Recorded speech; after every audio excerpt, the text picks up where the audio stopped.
Well, good evening. I'm Brett Martinez, President and CEO of Redwood Credit Union. Welcome to our self-care and stress management webcast. For Redwood Credit Union, this wellness webcast is the first of its kind, so I appreciate you joining us and being here. About a month ago, did this training for our 700 employees, and I got such positive feedback from our employees. They were dealing with the pandemic and shelter in place, and we wanted them to be able to serve our members well. And they gave me such positive feedback, I wanted to share it with our 366,000 members. So we've got room for 10,000 tonight. The good news is we're going to provide this recording next week for you, maybe share with family members and the other people that couldn't join us tonight. As you are all aware, there's a lot of anxiety, some sadness and some fear going on in the world. I can sense it with our employees. I can sense it with our members. I can sense it with my friends and family. There's a lot going on right now. So I'm hoping in this next hour that you'll give yourself a gift. If you're like me, you've got a lot of things going on through your head. You may be multitasking right now, cooking dinner. If you're going to get the most out of this webcast from experience, it's trying to set all that aside and focus. Our presenter is going to have you focus on yourself and give you some great tips on how to deal with all of this. So take a deep breath, give yourself this gift, and let me introduce our presenter for you. Our presenter's name is Mary O'Neill, and Mary is a friend of Redwood Credit Unions. She's a friend of mine. She's been doing a lot of things with Redwood Credit Union for several years now. She does leadership training. She helps staff with how to deal with difficult situations.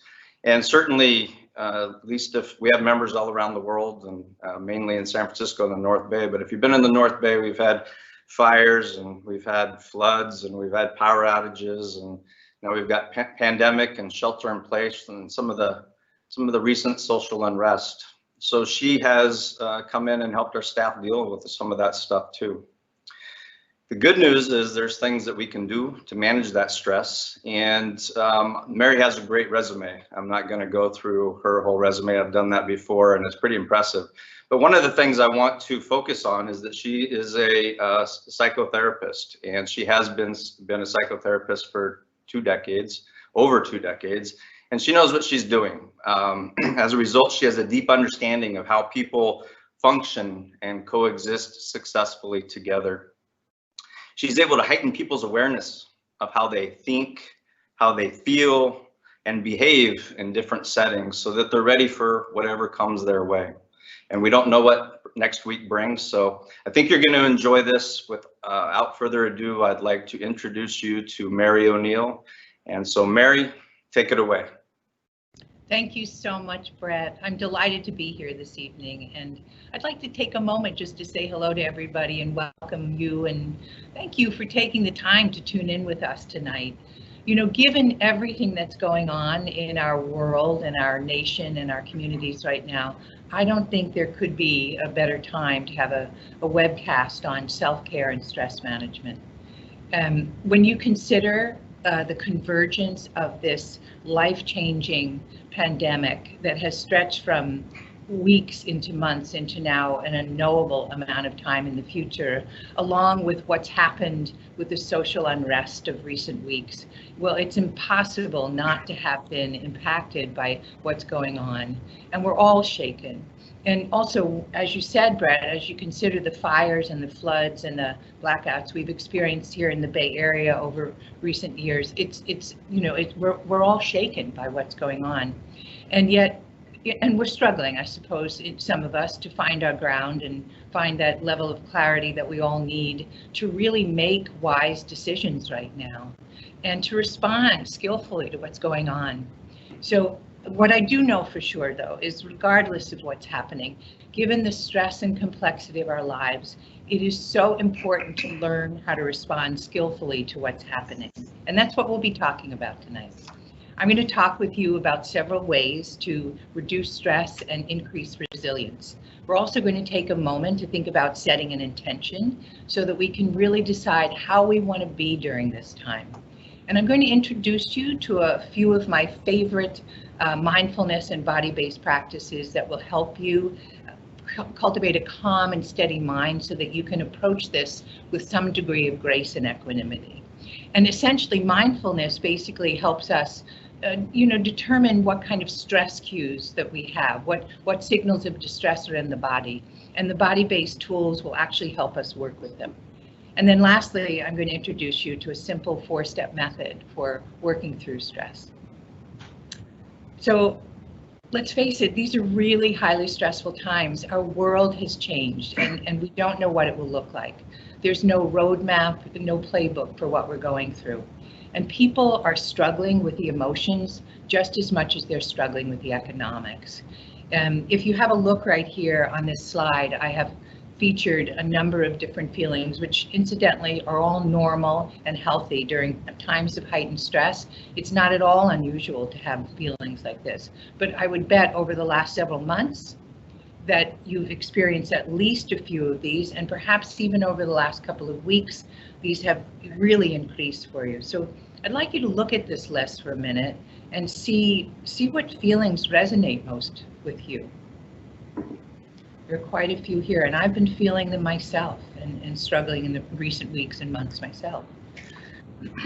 Of course, uncertainty surrounding the pandemic has really driven a lot of the fear and a lot of the anxiety. Yet in more recent weeks, the outpouring of anger and sadness and grief, you may have even been experiencing fatigue or loneliness over the last couple of months. I saw a YouTube video just recently of two young kids, about 8 or 9 years of age.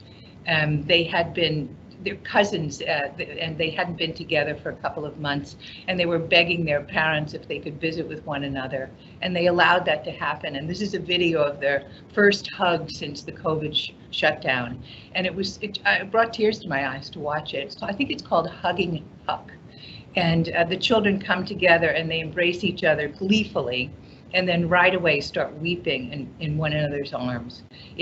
So during this time, our nervous systems are revved up and our stress levels have increased enormously. There is so much going on right now. If you just think about it, just less than 3 months ago, COVID-19 dramatically disrupted our lives. It happened fast, and many of us are still reeling from it. Our health was put at great risk, and to date, in the United States alone, over 2 million people have already been tested positive to the virus, and over 100,000 people have died. So it's absolutely unbelievable. And the coronavirus still poses an enormous threat. The economic fallout, the financial consequences, it's been huge. And even with people returning to work right now, we still have whopping unemployment numbers, and the fears about our safety are still abundant. So, the other day I heard a woman say that she was not planning to come out until we had a vaccine. And so, certainly we found ways to adapt. But our health is still at risk, and our financial woes and burdens are still ever present. And right now, communities across the globe are actively trying to figure out, how do we bring people together again? How do we bring people together safely again? Especially now, as some of the non-essential businesses start to reopen. We have shopping centers and gyms and salons and so forth. And fortunately, many places now we can get a haircut. And I got mine cut actually last week. I was looking a little shaggy there for a while. And most of us were discovering what people's true hair color looked like. But on a more serious note, of course, with all these people returning to work, the big question is, how do we not get sick? We still need to take all kinds of precautions. And so, as you see here in this slide, people are going to be practicing social distancing for a while. Health checks may become routine. I had my temperature taken before I got my hair cut the other day, and I had to sign a waiver. And washing our hands, wearing masks, all of this, is going to be a part of our reality for a little while now. We may also, see the children still don't know, I think here in the Bay Area at least, whether they'll be returning to a virtual classroom or whether they're going to be going back to school. So there's still so much going on that we need to figure out. And nevertheless, It's very challenging to bounce back after periods of prolonged stress, especially when it's compounded with the kind of acute stress we've experienced in recent weeks. Because our bodies were designed for a quick survival response. When we're faced with a threat, our bodies rapidly mobilize to take action to meet the challenges, and then hopefully to quickly rebound. But there is nothing quick about what's happening right now.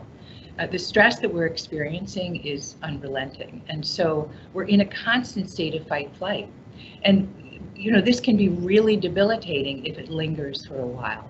And if you think about it, Mother Nature gave each and every one of us this fight-flight mechanism, and its intention was really to protect us when we were living in a jungle in prehistoric times.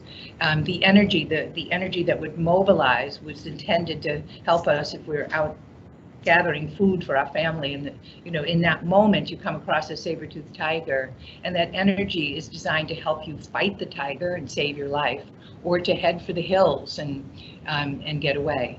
And so you fast forward now to the year 2020, and we're in a vastly different environment right now. But the truth is that our saber-toothed tigers, they come in different forms. And right now we're experiencing it in the form of a social and economic and emotional threats. And our bodies are literally gearing up to fight and to run. And we often have to delay or inhibit the stress response. And so what happens is after a while, the stress builds up, and it's so easy to flip into reactivity. Our ability to think straight, our judgment can go right out the window. And so for all these reasons, learning how to manage stress is absolutely essential to finding a way to approach what's happening in our lives gracefully. And the truth is that we can't control what's going on in our world, but we can control how we respond to it. And here you see two tools that I'd like to introduce you to that can help us do just that. Basically, when working with mindfulness, you're really developing the ability to discern, to be able to open up to a wide range of choices that you might not experience when you're feeling contracted. And so I'm going to lead you through some mindfulness tools and some body-based tools. And basically the mindfulness is, you start looking to see, what's in my mind that might be generating fear and anxiety. So the process of self-examination that we engage in. And then secondly, the other way is to get grounded in the body, to become aware, even right now as you're listening to me, the physical sensation of the breath moving in the body. Because by using these two tools, we ultimately can access the wisdom that we really need and the clarity that we really need right now to, again, approach what's happening in our lives with some degree of grace and equanimity. But first, before we do that, I'd like you to think about something. I'd like to challenge you to take a moment to set an intention for how you want to be. Your intention is your driving force, and it will direct you to where you want to go. And so the idea of setting a really compelling vision for yourself during this time is so important, because it's more likely that you will make choices that are in line with your values when you're really, really clear about how you want to show up. This way we avoid getting hijacked emotionally and often running on autopilot. So I'd like you to actually take a look here at this list. And I want to tell you, the other day when I was preparing this slide, I initially only had a few words. I thought about, how do I want to be tonight? How do I want to be? And I thought, sure, I want to be calm. I want to be helpful. And I'd certainly like to think that I could pass along a little bit of wisdom. I'd like to think that something that I have to say will resonate with you. But then I really thought about what's going on in the world right now, and you really put myself through a process of examination. And I thought, I want to be engaged. I want to be proactive. I want to be just. I want to be available. And so I went ahead and I added more words to this slide right here. So I'd like you to take a look at them. And as we think about the multitude of challenges that we're facing, we could ask ourselves, what is life calling forth in me right now? How would life like to express itself through me right now? What would my heart have me do today? And just see, maybe there are 3 or 4 words. Certainly you could be adding many more words to this particular slide here, but see if there are 3 or 4 words that resonate with you. And if you can capture them somehow and write them down, I'd like to suggest that you keep them nearby. And right here, what you see, this is one of my all-time favorite quotes. In between stimulus and response, there lies a space. And in that space lies your freedom and your growth. This is so important, I'm going to repeat it. In between stimulus and response, there lies a space, and in that space lies your freedom and your growth. This is from Viktor Frankl, who wrote the book Man's Search for Meaning. And this is a book that I read years ago in my 20s, and it absolutely changed my life. It's really about finding meaning and purpose during times of great despair. It's a book for our times right now, truthfully. And Viktor Frankl was an Austrian psychologist and a Holocaust survivor. He spent a lot of time in several different concentration camps in Nazi Germany. And I really believe that this space that he's referring to is what neuroscientists are now calling the magic quarter second. Because it's in this space, if you're willing to train yourself to be aware that at any given moment you could actually stop and pause and look to see what's happening. I believe this is where we open again to these wide range of choices that we might not experience when we're contracted. So here's where we find the most appropriate response. But again, we have to train ourselves in order to take advantage of it.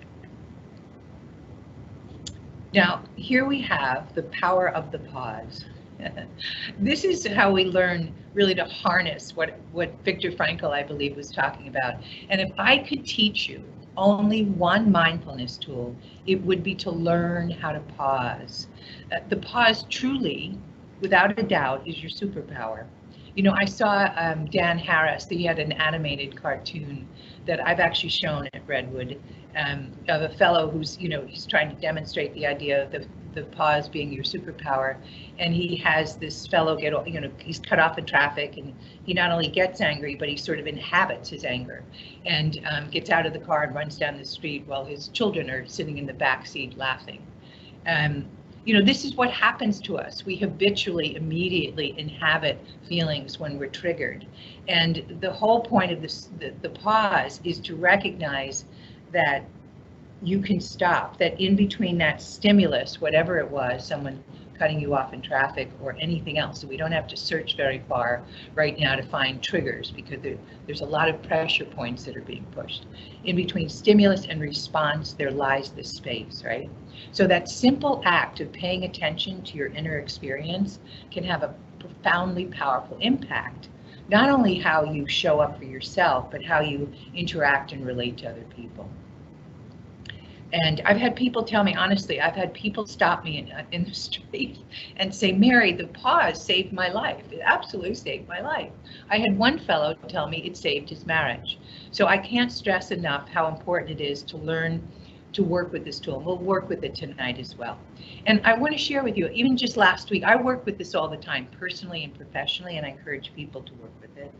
And just last weekend, I found myself engaged in a conversation with my daughter that did not go as well as I would have liked. We had a difference of opinion, and it was late. I was walking her to her car after she visited at a social distance, and you know, I was not listening in the way that I would have ideally liked to.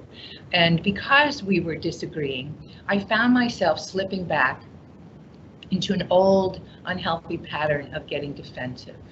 But the good news is that that energy, that habit energy, if you will, as it rose up, I was able to say, you know what, I don't think this is a good time right now, because I knew that if we had continued the dialogue, it was only going, we were just going to become more stressed and perhaps escalate things. So I saw the energy, I felt the energy, and I thought, you know, I need to work on this. And I've been working on this. You know, I may teach this for my living, and I've worked, as Brett says, as a psychotherapist, but this is our life's work. You know, learning how to pay attention to what's happening when you're triggered and your pressure points are being pushed it's a lifelong journey. And so, you know, for you, when you're thinking about what's going on in your life, let's say you might be getting ready to compose an angry email and you're thinking about sending it. You know, just taking a breath and thinking about, is this going to help this relationship or is this going to hinder it, right? Is this going to help or is this going to hinder it? And, you know, you might find that yourself in conversation with someone, you might start to feel pretty defensive, just like I was talking about. You know, I've actually made progress over the years. I'm from New York, and I used to be very quick on the draw. So once you've gotten into the habit of learning how to, you know, harness the power of the pause, any number of the following body-based tools will help you calm down. And that's really what we're shooting for, right? When we are really worked up and our nervous system is revved up and our thinking goes out the window, we can't access the wisdom that we need to respond wisely to what's going on. We lose our ability to discern. And so if I could teach you only one body-based tool, it would be to learn to practice breathing. I was listening to this interview by Terry Gross. She was interviewing this fellow James Nestor on Fresh Air recently, an NPR podcast. And James Nestor wrote a book called Breath. And he's a journalist, but he's also a former deep sea diver. And he was so interested in breathing, I guess because of the diving and whatnot, that he involved himself in research for about 5 years. And he says that we take about 25,000 breaths a day without a second thought. But we should not take our breath for granted because it is exactly what regulates the nervous system. He also talked about the fact that if you're struggling with, I would highly recommend you get the book, James Nestor Breath. He talked about the fact if you're struggling with sleep right now, a lot of people are having sleepless nights or having insomnia, or some people are struggling with sleep apnea. He talks about that in the book, that if we learn to breathe through the nostrils versus breathing through the mouth, that we'll actually be able to use the breath to regulate our nervous system, and he almost guarantees you'll get a better night's sleep. So I know he was involved in a study about that. The bottom line is that when you calm your breathing, you calm your mind. It is actually that simple. So when you notice that you're revved up and you're, you know, really panicked or feeling any one of the emotions that we talked about earlier, this is a cue for you to take a breath. And so I want to practice that with you for a moment. I'd like to ask you, and as Brett said, good to put things aside for right now. And I'd like your undivided attention for a few minutes. I'm going to lead you through these body-based tools. And so you can't see my hands right now, but I'm taking my right hand and I'm placing it on my tummy and by the navel, and the other hand on my lower back. And as I do that, this is so simple. You don't need any fancy breathing technique to get grounded in your body. You can just simply, as you do that, see if you can sense any flow or ease in your body. See if you can actually sense the physical movement of your breath in your body. And then as you do that, just move your hands around. You can even move them up to your chest. But that simple act of diverting your attention from any thoughts that might be creating stress for you into the body, it breaks the automatic link between your behavior and your emotions. And there's also another technique that's I know a number of people have used this. It's called the box breath, and it's where you actually count. And the idea of counting is that your brain has to stay online while you're counting. So it's really focused not only on the body, but also the mind calms down. So I'm going to ask you to do that with me. I'm going to ask you to breathe in through the nostrils to the count of 4. We're going to hold our breath, and then we're going to actually exhale to the count of 4. And then we're going to do that for a couple of times, and then we're going to extend our exhale. One of the things that I'm aware of is that when we're stressed, and James Nestor was saying that the ideal balance between an inhale and an exhale is about 5.5 to 6 seconds. 5.5 to 6 seconds each one. And so, really notice that, because some of us are breathing rapidly, some of us are breathing shallowly, you know, and I just want you to pay attention for a moment as we breathe in. So I'm going to count. 1, we're breathing in through the nostrils. 1, 2, 3, 4, holding the breath. And exhaling through the mouth. 1, 2, 3, 4. And we'll do it again. Inhaling through the nostrils. 1, 2, 3, 4. Holding the breath. 1, 2, 3, 4. Again, that simple act just grounding you, just allowing you to access that space and time where you can find all sorts of different choices. You know, they say there's 2 psychological ways of being in this world. We can be reactive or we can be responsive. And reactivity implies that you're not breathing very fully, that you're often running in your head with thoughts that probably aren't very helpful. And then the idea of responsiveness is where you drop in and you can access, again, that wisdom that we're all needing right now. The other thing is when you extend your exhale, you'll actually begin to calm down, especially helpful when you're really worked up. So I want to try that with you once, maybe twice. So we're going to inhale through the nostrils to the count of 4. 1, 2, 3, 4. And we're going to hold our breath. And we're going to extend the exhale. 1, 2, 3, 4, 5, 6, 7, 8. Now you might find as we do that you contract a little bit, but that's good because it actually will get you to drop further into your body. We don't need to try that again, but if you do need to really come down from a moment where your buttons are pushed, learning to use your breath to anchor you to the moment, to be present. And that's really what this is all about. It's about being willing to be present with what's so and working with what's so. Because when we're stressed, our thoughts are usually about a future that is yet to arrive, or we're concerned about something that happened in the past. When you allow yourself to have the presence of mind to be here right now with what's so, this is where you can tap in again to that wide range of options that you may not be able to access if you're contracted. And once you've trained yourself to pause and breathe and center yourself, you can actually engage in a process of self-examination. We're going to work with the RAIN technique. So what you see here is an acronym that represents a very simple 4-step process that helps you notice and then release any tension, stress that you're experiencing, so that you can work with it skillfully and all the feelings associated with it. It's a kind of mindful workout, if you will. And so, as you can see, the R stands for recognize your stress cues. And I want to ask you, are you aware of your stress cues?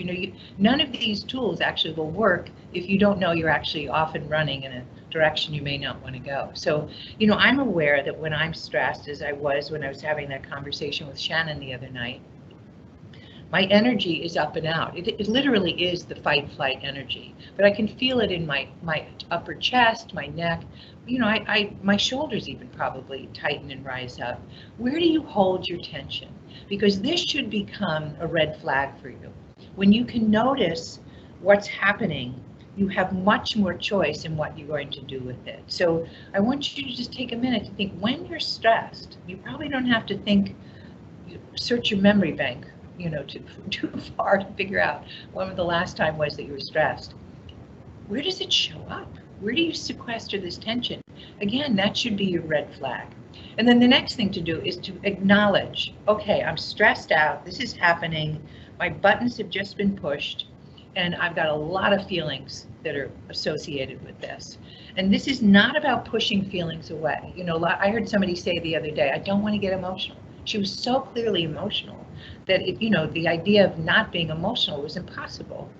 And so we want to sit with what's happening, lift the rug on it a little bit, see what's underneath it, because this will introduce you to, as Viktor Frankl said, your freedom and your growth. It's right there if you're willing to investigate. And even the other night, after Shannon and I had that conversation, I went back in the house. I practiced this. I work with this all the time. I thought, okay, I'm really stressed. I was really triggered by what just happened. I wasn't clear about why. I didn't know exactly what I was feeling. But in that moment when I sat down, I thought, I'm disappointed.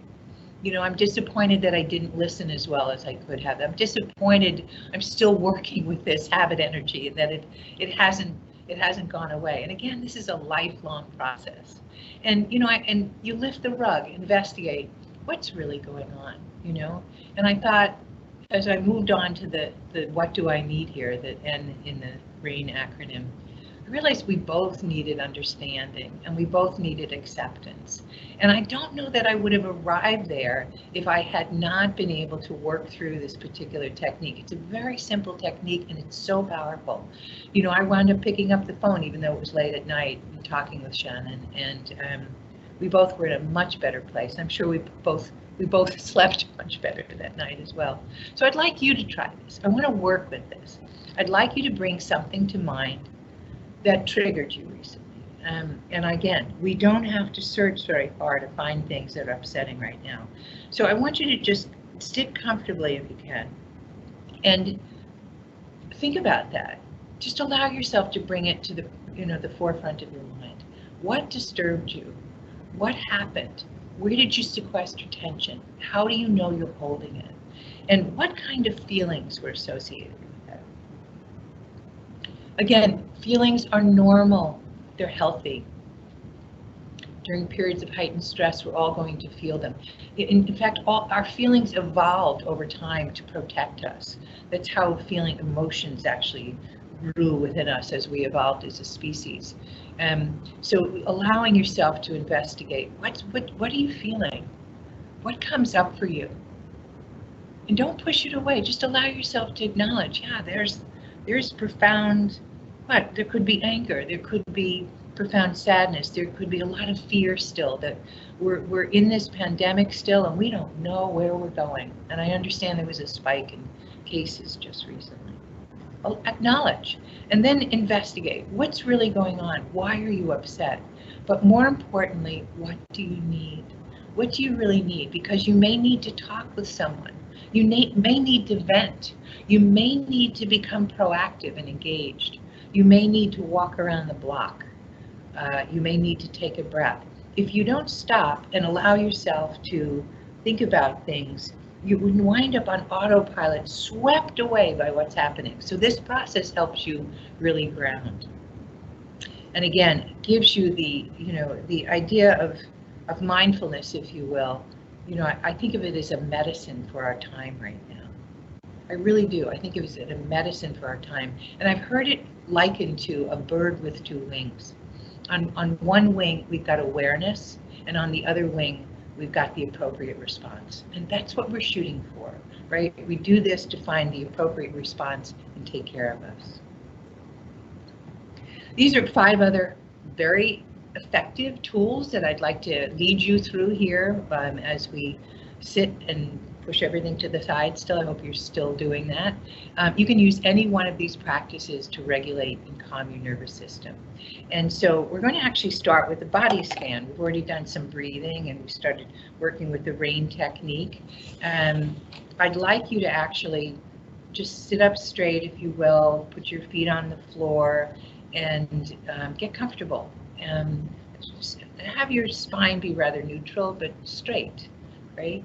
And so I'm going to ask you just to begin by feeling into any parts of your body that are touching the ground. I want you to notice the connection between your body and the earth, and allow yourself just to be carried momentarily. See if you can allow your weight to fully drop into the chair or the couch you're sitting on. And then bring your awareness now to your toes and to your heels, to your arch, to the ball of your foot, both your left foot and your right foot. And then bring your awareness to your shins, your calves, your knees, your thighs. You're just scanning your body to see if you sequester tension in any part of your legs. And then bring your awareness up into your torso and see if you can actually feel your chest, the front and back of your chest, your shoulders. Can you let go? Can you drop your shoulders a little bit? See if you can explore your arms and your elbows and your wrists, even your hands, your fingers, your thumb, the palm of your hands. Just bring your awareness and just see if you can imagine any tension that you're holding draining out through your fingertips and your toes. And then bring your awareness to your throat, neck, the back of your head. See if you can relax your jaw, your tongue.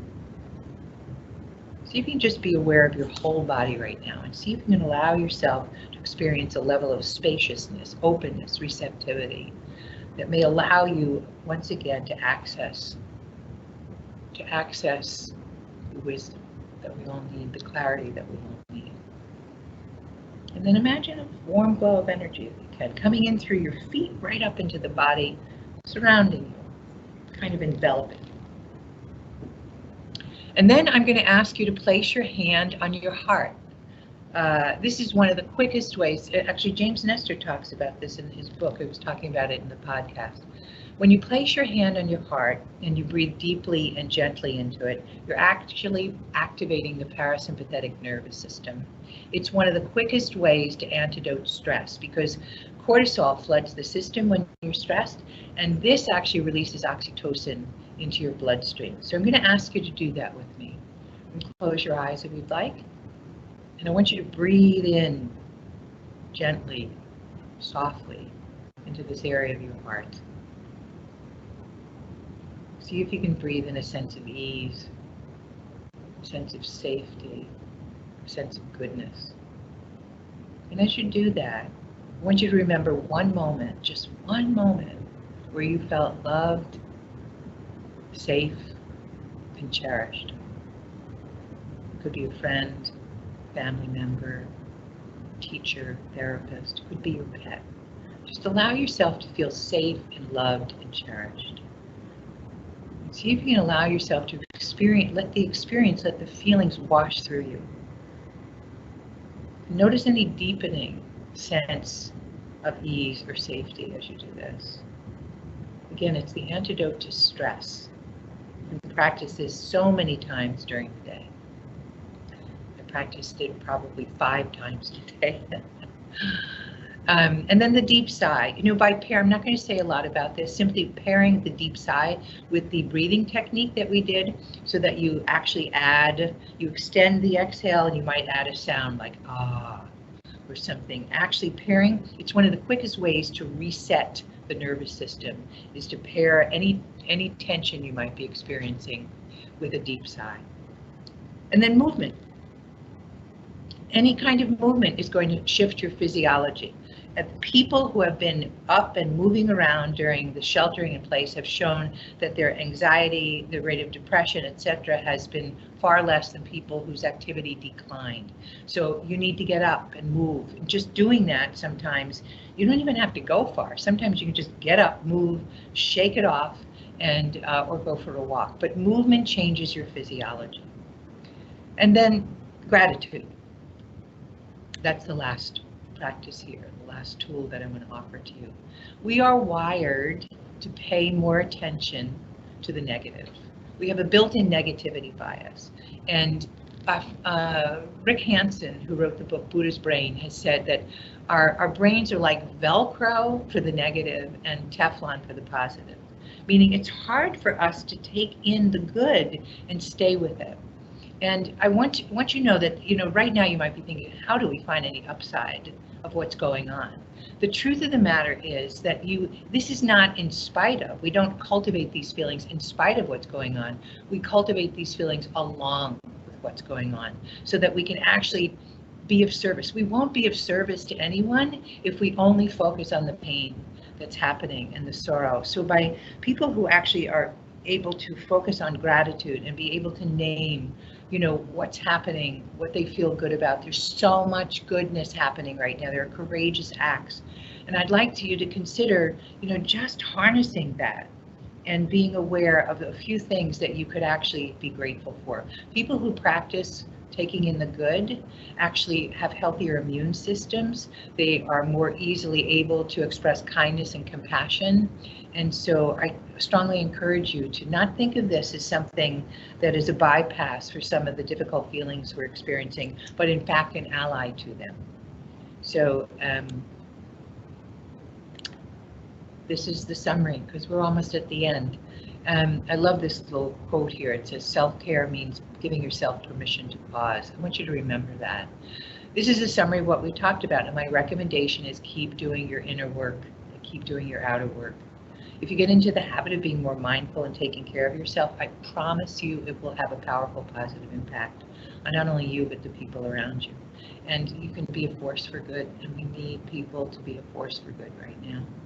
So you would set your intention, pause, be willing to be present, practice self-observation, learn to ask yourself empowering questions, practice these body-based tools. Any one, you don't have to do them all, pick one that resonated with you, stay focused on your breath, and practice taking in the good.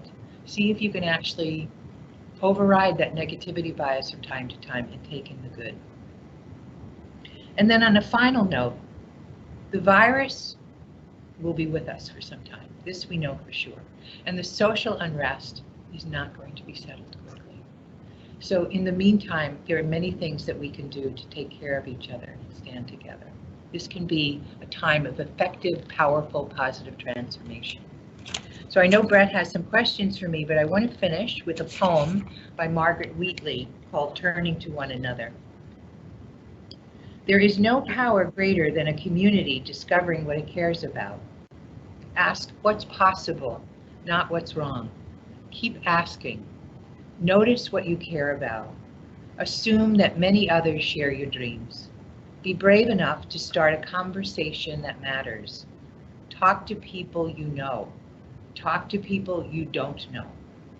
Talk to people you never talk to. Be intrigued by the differences you hear. Expect to be surprised. Treasure curiosity more than certainty. Invite in everybody who cares to work on what's possible. Acknowledge that everyone is an expert about something.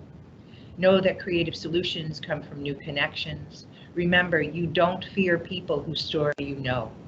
Real listening always brings people closer together. Trust that meaningful conversations can change your world. Rely on human goodness and stay together. So thank you so much.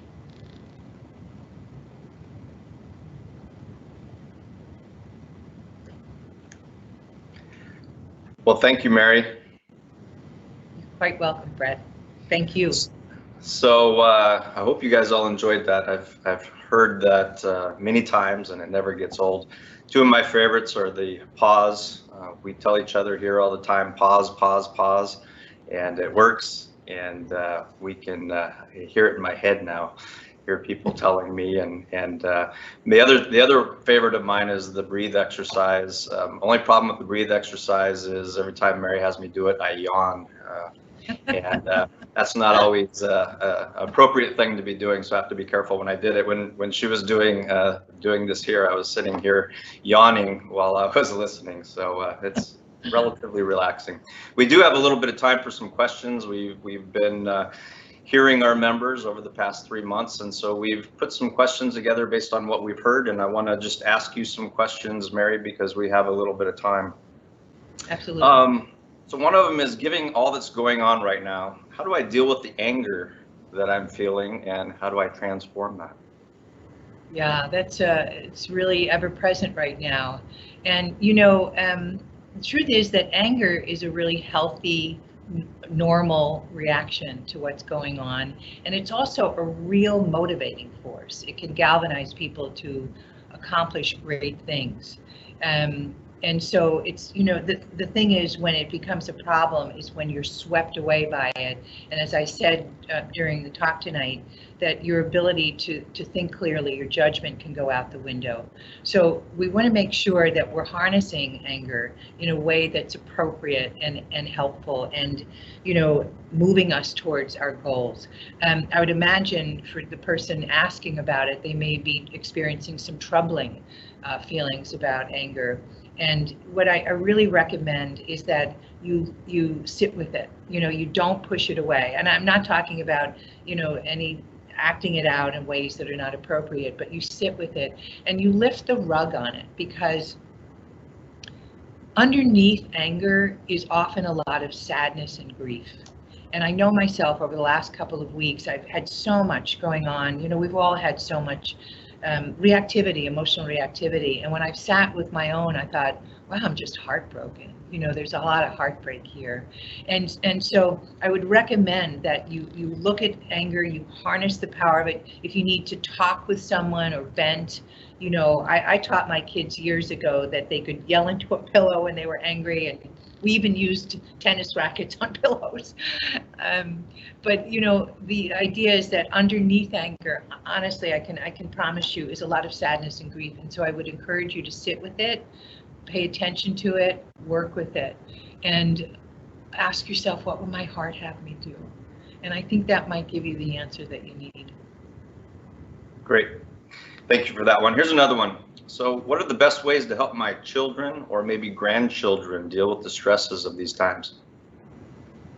Yeah, children are really affected by what's going on in so many ways, and just last night I actually was visiting with my two grandnephews. I asked them, how are you doing? And they were like, yeah, they're young. They're only 5 and 7 at this point. Children really will imitate what we're doing. And so the thing to know is that we need to settle down. Children will mirror what we're doing. And so if you're all worked up, if you're not able to calm your own nervous system down, children will pick that up and they're going to act out. It's really important to let children know you'll keep them safe. And it's also really important to check in with kids from time to time. Just as I did last night with my grandnephews. They weren't able to articulate what was going on, but I know for a fact, even in my own family, my son Ryan, years ago, we had an illness in the family, a terminal illness, when he was very young. And I remember seeing him kind of withdrawing. And one day I had the thought to ask him, I actually said to him, I would imagine, because he wasn't expressing himself, I would imagine that you're feeling really sad. And just in that moment, it just opened up a wellspring of emotion for him.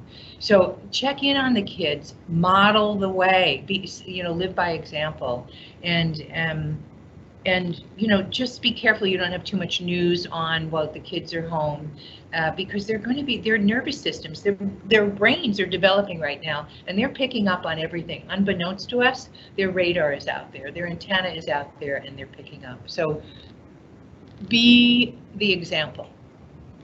That would be my answer to that. Great advice. So you hit on this just a little bit, but I'll kind of want you to go into a little bit more detail. So we've been hearing a lot from our members and our employees feeling stressed about the barrage of information coming at them right now. So what are some strategies to limit the intake of the stress-inducing news, maybe even some of the fake news in the household, without burying their head in the sand, still being connected?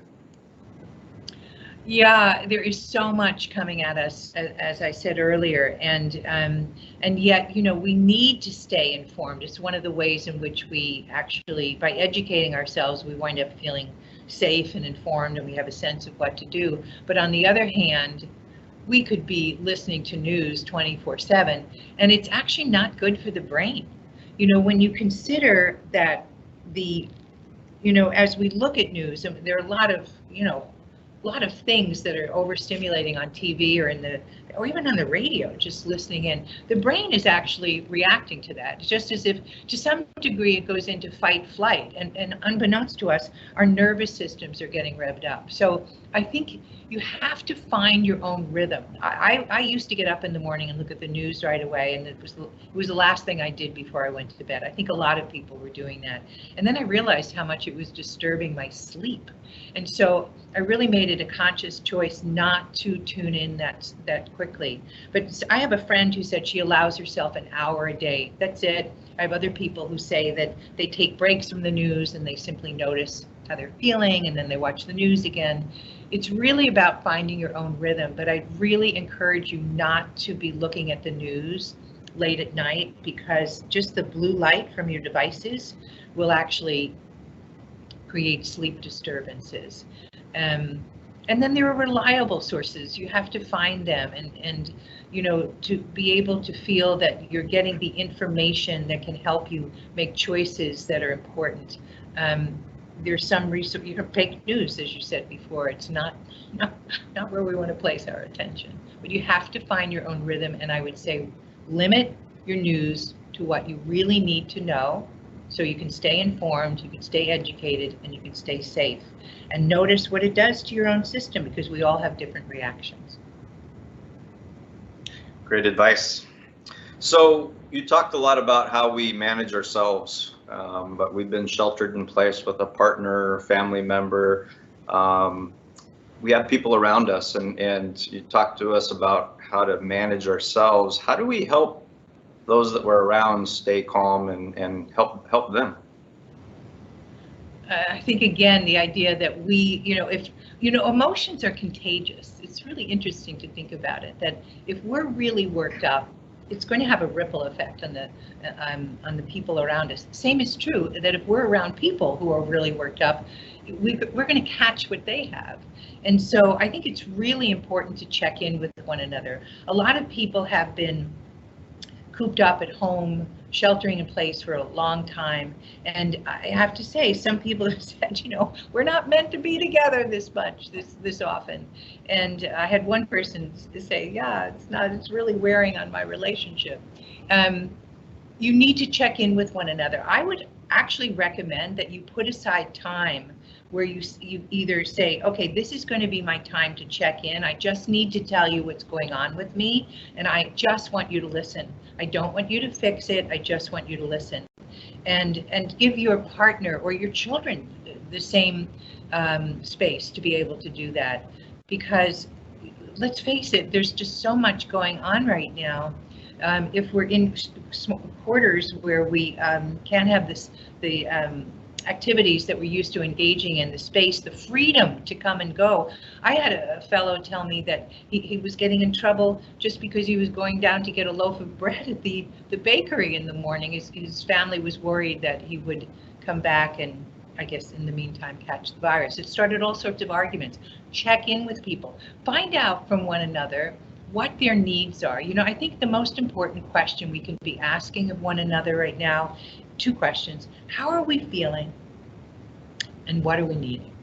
How are we feeling, and what are we needing? If we could extend that courtesy to one another and just open up the dialogue and be present enough to listen, we may find that all the answers are right there. So yeah, check in, model the way. If your nervous system is all revved up, do everything you can to calm down. And if you've made a mess of things, which I know some people have done already from time to time, it's never too late to offer an apology, or just, it's never too late to do things differently.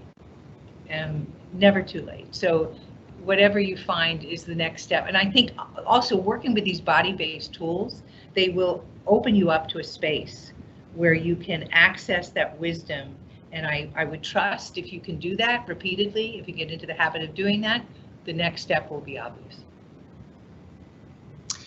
Last question before I wrap things up. It's kind of an important question in today's time. So as we begin to reopen, we're hearing a lot from people, from our members, from our employees. What do I do about others who are not practicing social distancing? I'm wearing my mask, I'm social distancing, and other people around me are not doing that. What do I do? Yeah, that is a tough one. It really is, because we have to remember, why are we doing this? Why are we wearing masks and practicing social distancing? And it's all about, again, you get back to the need. What's the underlying need here? It's safety.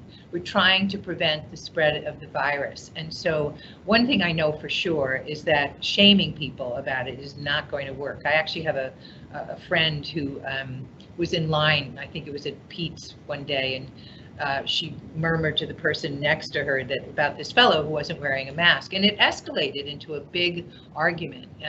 He felt he had a right not to wear a mask, and we talked later, and I said, in hindsight, do you think you could have done that differently? And she said, yes, by all means, I could have done that differently. You want to, it depends on what's happening. Of course, if you're standing in line somewhere and somebody's not wearing a mask, most people won't have, I don't think you can enter a place any longer, and that could create problems, I would imagine, at the branches. I know that, you know, your credit union, though, has come up with you really need to have a script in those cases, and you need to stay focused on the need that is ever present, which is the need to keep people safe. It's not to disturb people, it's to keep them safe.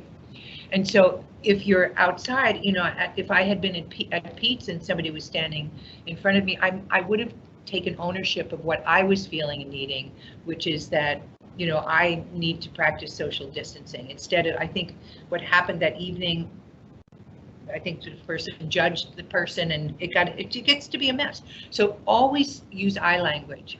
You know, I'm feeling a need to practice social distancing, and I'm concerned that you're not wearing a mask. And you know, if they could, you know, it gives them space to talk about what they're needing as well. If they're really problematic, you have to set a firm boundary. You have to, you know, maybe draw you know, a line. But I think really owning up to what you're feeling. If, let's say, a neighbor comes over, and, you know, you have a lot of elderly people who are really been very lonely in recent months, and they might, I've forgotten, you know, I've forgotten to, and I started I think, Brett, I probably approached you today a little too quickly, you know, and we have to remember, we have to honor this, because the whole goal is to keep one another safe. And so if that happens, you want to speak up, talk about what you're feeling, talk about what you're needing. It should, you know, ask the person if they're okay with that. You know, you may want to move away. And if they're not willing to do that, you need to remove yourself. And so, so I hope that answers your question. That it did. So, Mary, we just want to thank you for your time tonight. Sharing your skills. You're very good at this, and have had a huge impact on the credit union. I hope you are going to be able to have a huge impact on our members. I want to thank you for joining us tonight. I hope you found this very beneficial. As I said earlier, we will be providing this in a recording format earlier next week. We will send you an email out. Send you an email out so that you have the information, know how to get to it. We'll probably send you some other reference materials to have access, and we really want you to share this gift with others, hopefully your friends and family, and it's a resource for you to listen to it again. I find that important myself. Our mission at Redwood Credit Union is to passionately serve the best interests of our members, our employees, and our communities. And I hope tonight you felt that passion, and hope you found this beneficial. Stay well, and thank you for joining us.